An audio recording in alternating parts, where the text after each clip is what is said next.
Hello, everybody. This is Almost Critics, and today I'm joined by my friend Nathan, and we are in the car driving home from seeing A Star is Born, which is the many times redone drama, this time starring Bradley Cooper and Lady Gaga. Bradley Cooper's directorial debut, and yeah, that is the extent of my IMDb-like knowledge of it. So what we're going to do is first we're going to give you a spoiler-free short review for anyone who hasn't seen it and would like to, and we'll give it our rating and whether we think you should go see it. And then we'll go into no holds barred, total freedom spoiler territory. So without spoilers, just sort of like a basic overview. Nathan, what did you think? Well, I went into it. I mean, I'd seen trailers, and I had expected, a musical romance drama, and it was better than I had expected going in. Yeah, I think I liked it, sort of. Yeah, it was better than I expected, but I Yeah. don't know if I'd say that I would see it again. So I loved the beginning. Yeah, definitely. There was this really beautiful pace in the beginning that I liked. The scenes were really long. The dialogue was really slow. It was very methodical. I thought Bradley Cooper's performance in the beginning was awesome. He established that character really quickly and really solidly. And I liked that character after about 3 minutes, which was pretty impressive, and I think that was important for the rest of the story because he's kind of an asshole. So to get you to like him that quickly, because he has to become an asshole pretty quickly to get the story going, that was really nice. And I liked Lady Gaga all dressed down and doing her meek town girl thing. But I think it got pretty basic in the end. I think it was really inventive in the beginning, and then it felt like it got lazy and like they were just trying to finish the story. Yeah, I could definitely tell about an hour and a half in that it was a 2.5 hour movie. Yep. Mm-hmm. Yeah. And granted, I haven't seen the original or the other remakes. I don't remember if there's 3 or 4 now. But anyway, I haven't seen any of the older ones, so I don't know how much. Because obviously they updated it because it was in modern times, so the story must have been altered quite a bit to keep up with that. But I don't know how much was changed, so it's hard for me to criticize the storytelling because I don't know how much was the old stuff. But that being said, if a story is not that interesting, you shouldn't just leave it not interesting because that's how it was to begin with. So, okay, I take back what I said. They still get blamed for the storytelling because they should have made it less lazy in the end. Yeah, definitely. I agree with you. The beginning was really inventive, and I was like, oh wow, I'm actually maybe gonna enjoy this movie. There were throughout the movie a lot of times where I could smell the cheese a little bit. It was a little cheesy. I would say it definitely had an empowering feel to it a lot of the time. Empowering to Lady Gaga's character as she's realizing her ability and kind of growing. But I don't know, maybe it was just me, but I definitely noticed that it was a 90% male cast. I don't know. Yeah. Even in the beginning, her friends are drag queen singers. Yeah. That movie would not pass the Bechdel test, even though it is about a woman, which is kind of interesting. And I think because of that, it's sort of so a lot of films in the 70s, 80s, and even 90s that were trying to feature strong female leads thought that was enough. They'd put a strong woman in the center, and then they were like, okay, cool, now we can go on with what we actually wanted to do because we put a strong woman in the center. I don't know if this is necessarily what this was doing, because I think going into the country singing world and then meandering into just music in general, music is a pretty male-heavy industry still, and so I don't think it's unrealistic that she'd be surrounded by men, but it reminded me of those older movies when they were trying to start being more feminist, and so they put one woman in there and they're like, oh, but she's the lead, so it's fine, and it's not really enough. I don't think she had a conversation with another woman.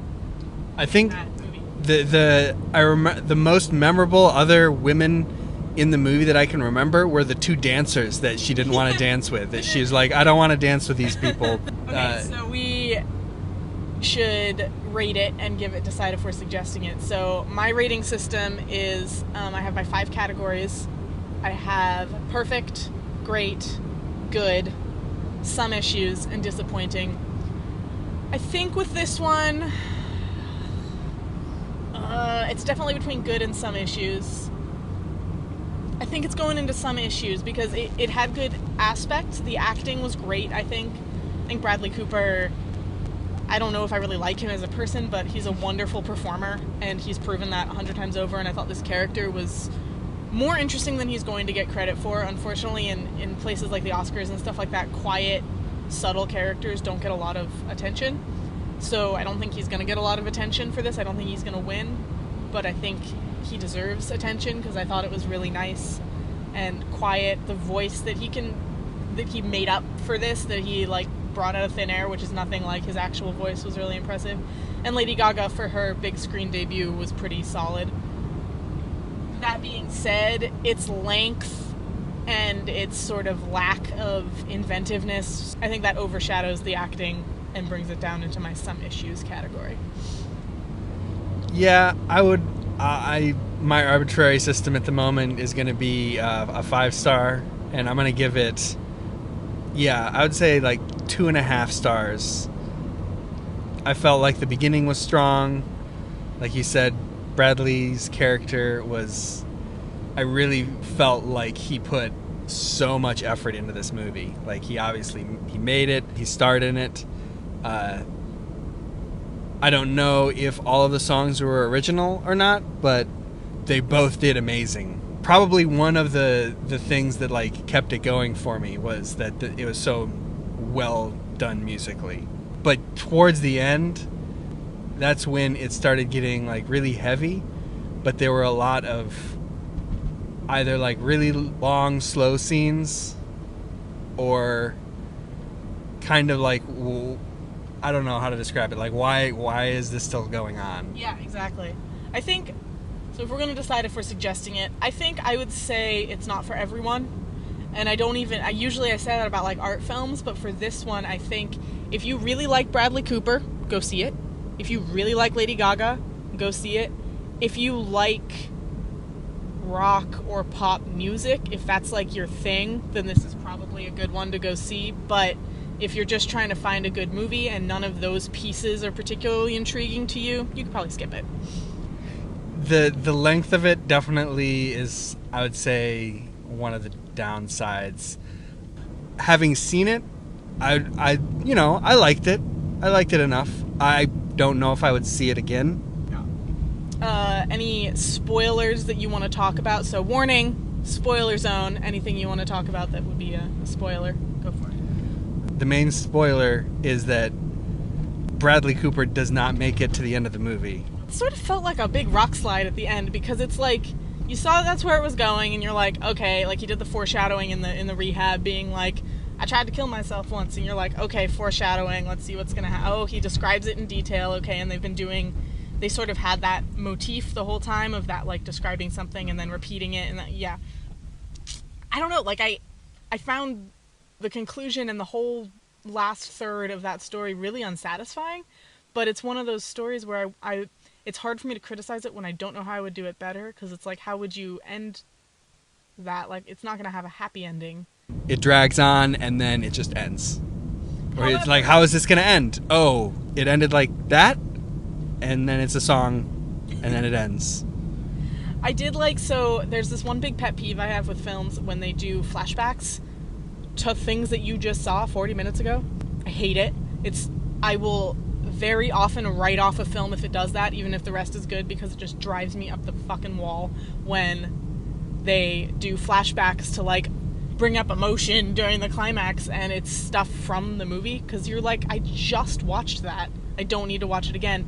This one didn't do that, and I love that. It did flashbacks, but it used footage we hadn't seen already in areas that we had already seen. So it was still nostalgic for us, you know, even though it had only been an hour before that we'd seen that part of the story, but it wasn't exact replicas of things we'd already seen. Very few films take the time to get that footage and to do that. Most of them just recycle footage they've already used.